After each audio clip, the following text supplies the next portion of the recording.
Agora, desde Pontevedra, Verán, Verán, co patrocinio de Adegas Martín Kodax, Denominación de Orixe Rías Baixas e Concello de Pontevedra. E aquí seguimos, en Verán, Verán, e seguimos tamén coñecendo un pouquiño máis da historia da nosa terra. Visitamos as Fragas do Eume cos nosos compañeiros de Radio Televisión Ferrol, quenes nos van a amosar a historia do mosteiro de San Xoán de Cabeiro. Escondido no corazón das espectaculares Fragas do Eume, atópase o mosteiro de Cabeiro, un cenobio de 10 séculos de lexendarias e épicas aventuras. Agora a súa historia recóllese no libro San Juan de Cabeiro, un monasterio entre la naturaleza, de José Manuel Yáñez Rodríguez. É froito da tesis doctoral na Facultade de Historia de moitos anos de investigacións que realizou tras a súa entrada no Servizo de Arquitectos da Deputación na década dos 80, cando se levou a cabo o proceso de expropiación do mosteiro. A través do seu libro, Yáñez Rodríguez invítanos a coñecer este importante conxunto histórico que destaca pola súa beleza arquitectónica e pola impresionante fraga que o rodea. El ver Cabeiro, primero sin prisa, y verlo en esa fusión de arquitectura y naturaleza, ¿no? Yo creo que es un lugar único en donde esta dualidad de arquitectura y naturaleza tienen su máxima representación. Por otro lado, Cabeiro es un monasterio muy singular con respecto a otra tipología de monasterios, como pueden ser los monasterios benedictinos, del Císter, etc. ¿no? Es un monasterio que se integra muy bien en las edificaciones populares de la comarca del Eume. O mosteiro, que chegou a ter ata 11 miradores, está perfectamente integrado no espectacular entorno das Fragas do Eume, onde naceu como cenobio benedictino. Nace como monasterio benedictino, pero inmediatamente pasa a ser de otra orden, de canónigos regulares de San Agustín. No sabemos por qué. Pero esta orden, que en su carisma tenía la atención a los peregrinos, regentaba, o atendía, mejor dicho, un hospital de peregrinos y una capilla que había allí cerca, y que de ella se habla en los documentos del siglo XVIII, que existió en la época medieval. Esos peregrinos venían de Monfero, y ellos lo atendían a estos peregrinos. Además, eran párrocos de las parroquias de las inmediaciones. No século XVIII, coincidindo coa decadencia monacal, o cenobio perde o nivel de colexiata e comeza aquí o seu declive que culminará coa desamortización no século XIX. Toda esta historia recuperárona os arquitectos Celestino García e Isabel Aguirre a través da rehabilitación deste conxunto histórico-artístico convertido agora nun museo, onde en breve instalarase unha maqueta que reflectirá o período de máximo esplendor de Cabeiro no século XVIII. Importante explicar cómo eran esas arquitecturas. Vamos dentro de poco a colocar una maqueta que refleja el periodo de máximo esplendor de Cabeiro en el siglo XVIII. Y entonces la gente podrá ver la riqueza monumental que en ese momento tenía el monasterio. Máis de 40.000 persoas visitan cada ano este mosteiro, ao que agora podemos acceder dende unha nova ruta pola capela, unha nova senda que nos descubrirá outras paisaxes. Me interesaría destacar que además de la entrada convencional por Pontedeume, la Diputación está potenciando la entrada por el Concello de A Capela. Yo animo a la gente porque además tiene también autobús gratuito hasta muy cerca del convento, del monasterio, y que vayan por este nuevo acceso porque pueden visitar el Museo Etnográfico de A Capela, que es una preciosidad. E quen diría que dunha reunión ocasional entre amigos fai máis de 50 anos saliría unha das concentracións gastronómicas máis multitudinarias de toda Galicia. O segundo domingo de cada mes, Carballiño convértese na capital do polvo e alí se degustan as mellores racións deste produto nacional. Tamara Pérez e os compañeiros de Telemiño viaxaron ata alí para darnos un pouco de envexa. Declarada de interese turístico no ano 1969, o Carballiño celebra este 2015 a súa 53ª edición da Festa do Pulpo. Xente de todas as partes do mundo se reúnen no Parque Municipal cada segundo domingo de agosto para degustar este riquísimo cefalópodo.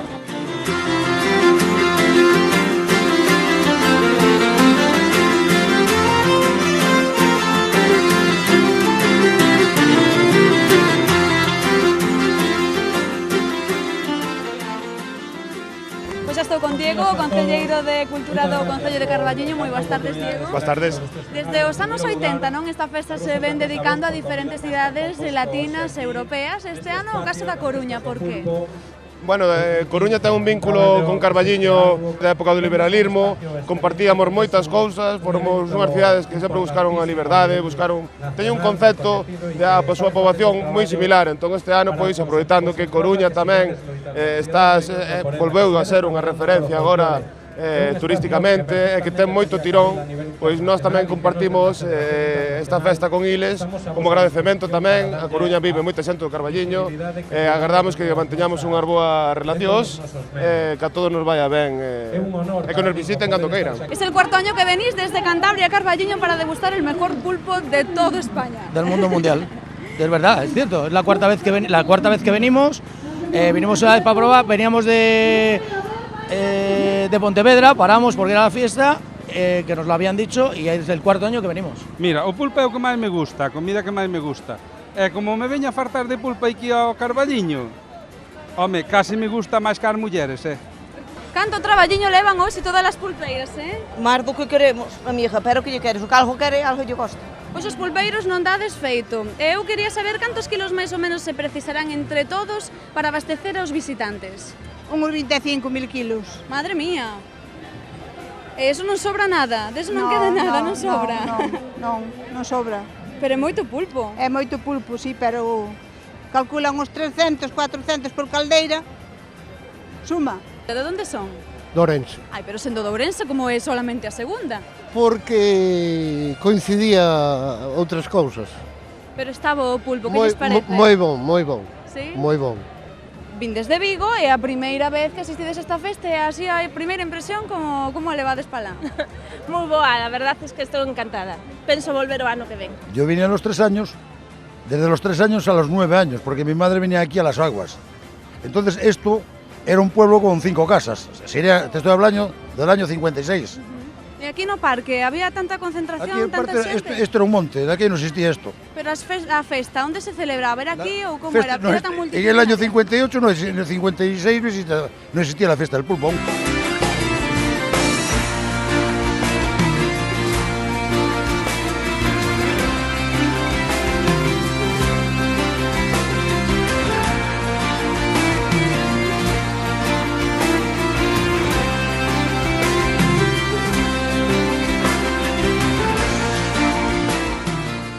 Despois de toda unha semana de eventos e festeixos, poñémoslle a guinda a festa do pulpo, acudindo ao seu día máis grande. Esta fin de semana tamén estaban de celebración en Taboada, Lugo. Ali a mocidade e a música tiveron un papel clave nas súas festas patronais, así que non perdan esta reportaxe dos compañeiros de Tele20 Chantada, porque nos dan todas as claves para non perder o ritmo nesa festa.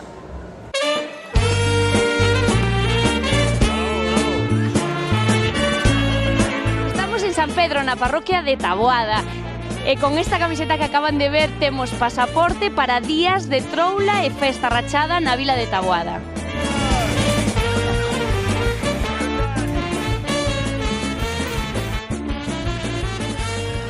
Cal é o menú? Menú chourizo, empanada, pan, roscón de postre e tamén este ano introducimos a panceta á plancha. Nunca falla. Nunca falla. Que tal está esa panceta? Moi salgada? Está caralluda. Teño visto pancetas salgadas, pancetas desalgadas, pero como esta, ningunha. A mellor panceta que provei. A festa da mocidade merece a pena. Vinde todos, queridos, a comer a festa da mocidade e a beber e a pasalo ben. Que tal estaba esa empanada?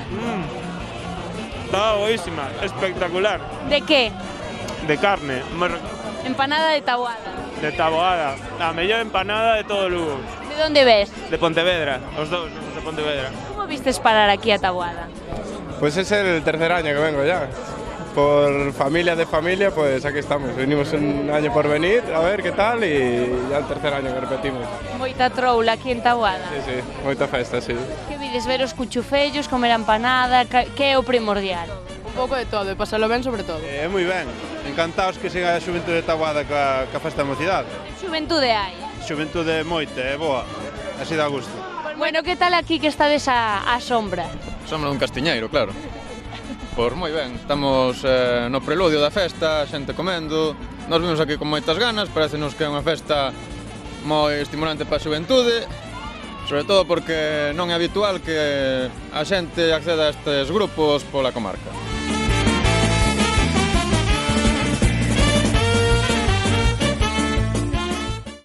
Despois dun inicio dedicado á mocidade con folk e rock bravú pasando polos ritmos latinos, as festas de Taboada despídense hoxe dende aquí, dende a Praza de Riazón, cun día dedicado ao folclore tradicional e internacional. Quedamos agora cos Cantares de Cego de Francisco de Romualdo.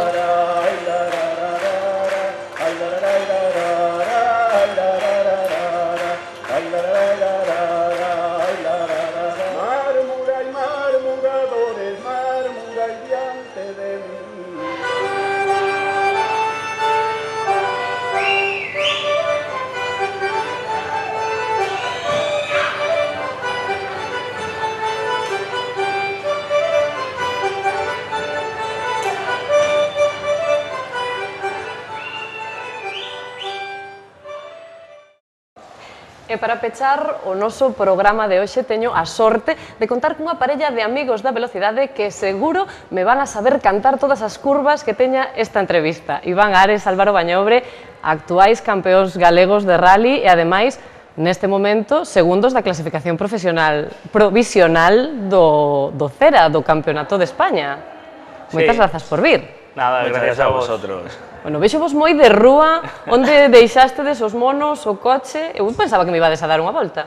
Pois a verdad que ahora mismo estáse revisando, despois dunhos test que fixemos esta fin de semana o domingo, e, bueno, ahora o equipo está traballando, poñendo todo a punto para o Rally de Ferrol, que é dentro de 2 semanas, e, bueno, falta rotulalo e todo eso, como sabedes, estrenamos coche neste rally, e, bueno, o jueves que ven faremos a presentación no Centro Porsche a Coruña, están ahora mesmo pois preparando todo para telo listo para o rally.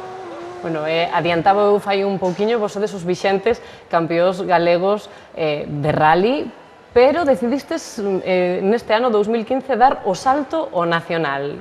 De onde surxiu esa iniciativa que está posendo moi ben?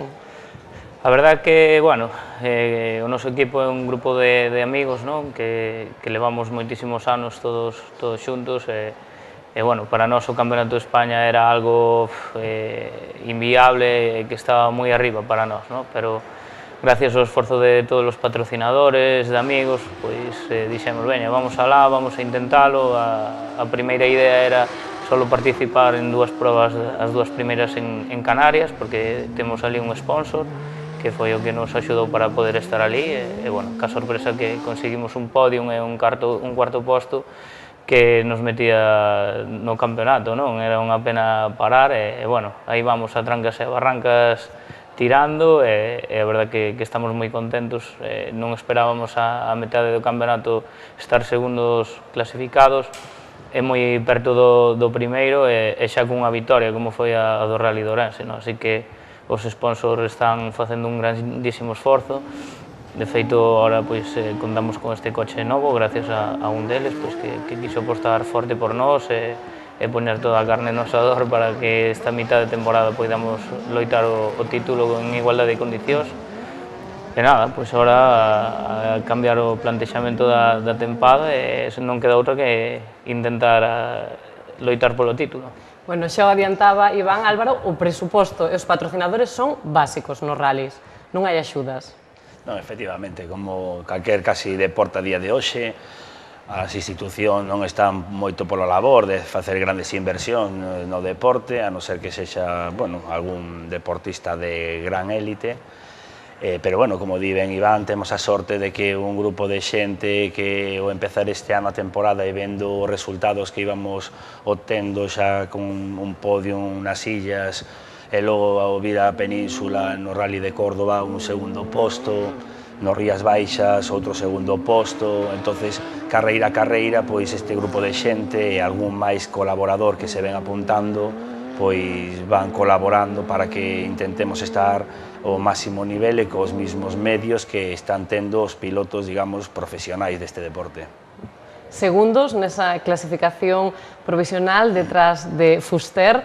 Vallejo, a verdade é que non tivo moita sorte esta tempada, pero vos supoño que seguides mirando polo retrovisor, non vai a ser que nos colla desprevenidos, porque il é todo un experto e leva xa moitos anos correndo o Rally Nacional. Sí, home, estamos falando do actual campeón de España, non? Sergio Vallejo é un piloto que ele empezou a correr cando eu nacín, así que a día de hoxe estar peleando contra el pois significa moito para nós, do que evolucionamos como equipo, como piloto, copiloto. A verdad que sí, non empezou moi ben, eu creo que tamén estamos acostumbrados a un campeonato de España a 2, e agora hai 4 ou 5, non? Entonces se van repartindo un pouco máis os postos, e a verdad que nós estamos nun estado de forma increíble. El ao mellor non ten toda a sorte de cara como puido ter ao mellor outros anos, pero bueno, hai que estar aí con ganas, ilusión e a tope. Bueno, a relación entre vós ten que ser, eu creo que, imprescindible, porque pasades moitas horas xuntos en un espazo moi reducido. Que tal vos levades? Pois sí, a verdad que moi ben. Como ben dis, que a relación que ten que haber entre dous, digamos, xa con todo o equipo, pero máis, en este caso Iván máis eu, bueno, conocémonos xa fora do que é o deporte do automobilismo, sempre tuvemos unha boa amistade e culmínase pois cunha trayectoria, digamos, deportiva, con uns bons resultados, eso é moito mellor, lévase moito mellor, que non deixamos de ter algunha aventurilla ou cando un está cansado, ponse un pouco máis perrángano, non? Eu, polo menos, cando estou cansado, son un pouco retorcido, pero bueno, aturámonos ben, levámonos moi ben, e o traballo, ao fin e ao cabo, que realizamos, vemos que está tendo uns grandísimos resultados e que é mellor que disfrutalo entre un grupo de xente, en este caso Iván máis eu. Bueno, eu teño unha dúbida que só me pode responder ti, Álvaro, como facedes os copilotos para non marearvos se tedes que ler as anotacións mentras eles conducen como conducen? Cal é a técnica? A técnica pouco. Eu creo que as ganas, a concentración desvincula un pouco que poden ser outros aspectos que te podes marear ou hasta sudar, non? Moitas veces con moita temperatura, a sensación de calor, cando estás metido nunha situación de tensión, etc., non notas ese exceso de temperatura. Si que no momento que pasamos a meta parece que nos ven un chorro de auga encima. E outra cosa, media anécdota, eu teño un amigo que participou como copiloto xa fai anos, xa na época de que empezaba Vallejo e todo este grupo de xente que a día de hoxe están, digamos, correndo na élite do automobilismo, e o rapaz fora do deporte de copilotaxe, pois era tartamudo. E cando corría, pois non tatexaba nada. Olvidase. Sí, claro, pola conta que lle tiño, ao fin e ao cabo tamén, que esa era a segunda parte, porque como para tatexar no medio dunha zona que a mellor non pode nin pestañear. Entón, bueno, parecíame curioso a min a nivel personal que logo vendo algunha cámara interior del que mantuvera sempre o ritmo como se fora unha persona normal sen tatexar en ningún momento. Bueno, o perigo, e xa decías tú, tatexar non se pode. Todos os deportes teñen un nivel de perigosidade, pero eu creo que os rallies, polo menos dende o punto de vista do espectador, cando hai un accidente, ponnos a pel de pita. Algúnha vez tiveste realmente medo? Ou dentro do vehículo ni non notades? Eu penso que moitas veces non somos conscientes do que supón o que estamos facendo, o risco que supón tanto para min como para Álvaro, eso que é o que di Álvaro, o nivel de concentración, desde dentro do coche as cousas vense moi diferentes que desde fora. Eu vou ver un rally e pasa un Porsche, vamos pelos de punta, a verdade que digo, joa, pero bueno, nós somos unhos deles que vamos tamén, así que desde dentro é outra cousa. E as nais e as aboas que din? Porque elas supoño que sí que se amarrarán o que teñan cando vos ven correr. A miña nai dime que corra a modiño, pero xa non ven a verme ningún rally. Bueno, o que sí que vos van a ver é a afección que todos os fines de semana que corredes están nas cunetas. Sentides ese apoio dentro do coche? Por supuesto. Sí, desde logo, sobre todo tamén de xente ou amigos que non poden estar con nós, pois están continuamente en contacto co equipo, dándonos ánimos, a verdad que eso para nós parece unha tontería, pero é moi importante, para estar ao 100% dentro do coche. Penso que tanto Álvaro como como a min, que nos anima moitísimo que a xente este nas cunetas, dende a casa, dende todos os lados, pois dache ese plus de motivación. Bueno, Iván, ti ademais participas noutro campeonato, neste caso no Nacional de Autocross. Como compaxinamos as dúas cousas? Pois complicado, como podo. A verdad que empezamos moi ben o campeonato, salín da primeira carreira del Cañiz líder. A segunda proba non puiden ir porque coincidiu co Rally de Canarias, así que xa perdín uns puntos importantes. Logo continuamos en Barcelona, un fin de semana impresionante para o equipo. Como sabes, temos un compañeiro que é Antón Muiños, e a verdad que os dous íbamos primeiro e segundo na final, e un problema cun amortiguador pois fíxome abandonar cando iba de primeiro, e nada, outro día en Carballo tamén estaba liderando, e outra vez o motor pois rompeume, e nada, agora este fin de semana temos a carreira de Arteixo, que é a máis importante do campeonato, e vamos a intentar a ver se podemos conseguir unha nova vitoria. Bueno, pois eu creo que o que me queda é desexarvos moita sorte nos dous campeonatos, e sobre todo a Modiño, non me vaiades ter un accidente. Sempre, sempre. Moitas gracias por estar hoxe connosco, facernos ese oquiño entre tanta velocidade, porque vos ides o día. Sí, a verdad que hoxe tuvemos un día xetreado, xa que o noso compañeiro Antón estuvo testando o Peugeot 208 co que vai debutar en Ferrol en rallies, e a verdad que nos foi o tempo un pouco xusto. Bueno, pois moitas grazas por estar hoxe aquí, moita sorte, estou segura de que en Ferrol acadaredes unha boa victoria e moitas que virán. Para todos os da casa, nós temos que marchar, pero non se preocupen porque volvemos a semana que ven con 1 hora e media chea de contidos. Mollarémonos na Festa da Auga de Vilagarcía, estará connosco a directora xeral de Turismo Nava Castro. Para todos aqueles que se lles faga curta a espera, saben que o Concello de Pontevedra ten unha chea de actividades na súa axenda que poden consultar para facer durante a semana. E se nos botan de menos, búsquennos na nosa páxina de Facebook, facebook.com/programa Verán Verán. Repito, facebook.com/programa Verán Verán. Agora nós pidovos rapaces que brindemos por as vosas victorias, polo Verán Verán, que estará moi pendente de vos, e os da casa vémonos en 7 días. Salud.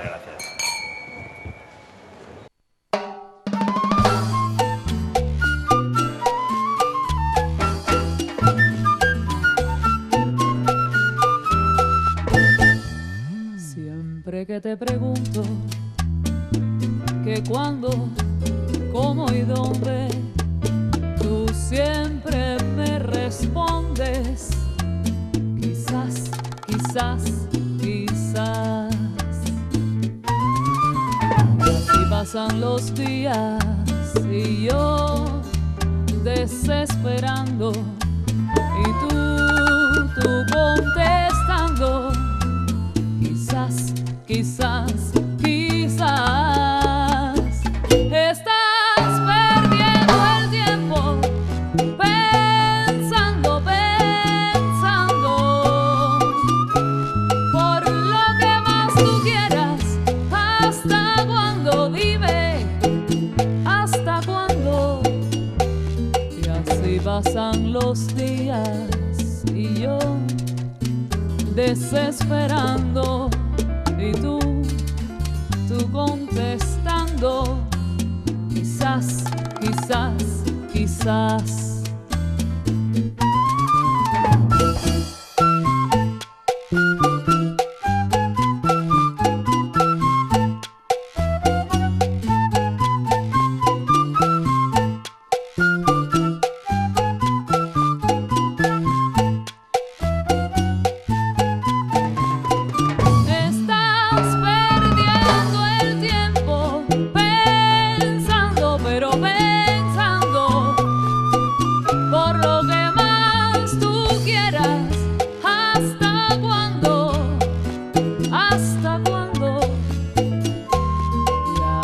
Pasan los días y yo desesperando, y tú contestando, quizás, quizás, quizás.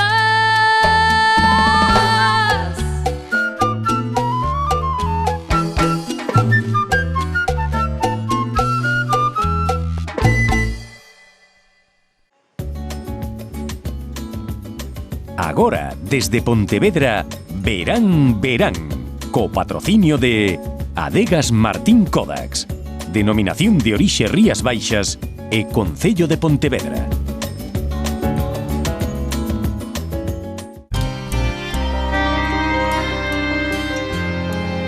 As Rías Baixas. As Rías Baixas. As Rías Baixas. Cando tomas viño da denominación de orixe Rías Baixas, bebes o mellor de Galicia. Albariño Rías Baixas. Pídeo polo seu nome. Eu confío na conservación e o respeto ao medio ambiente.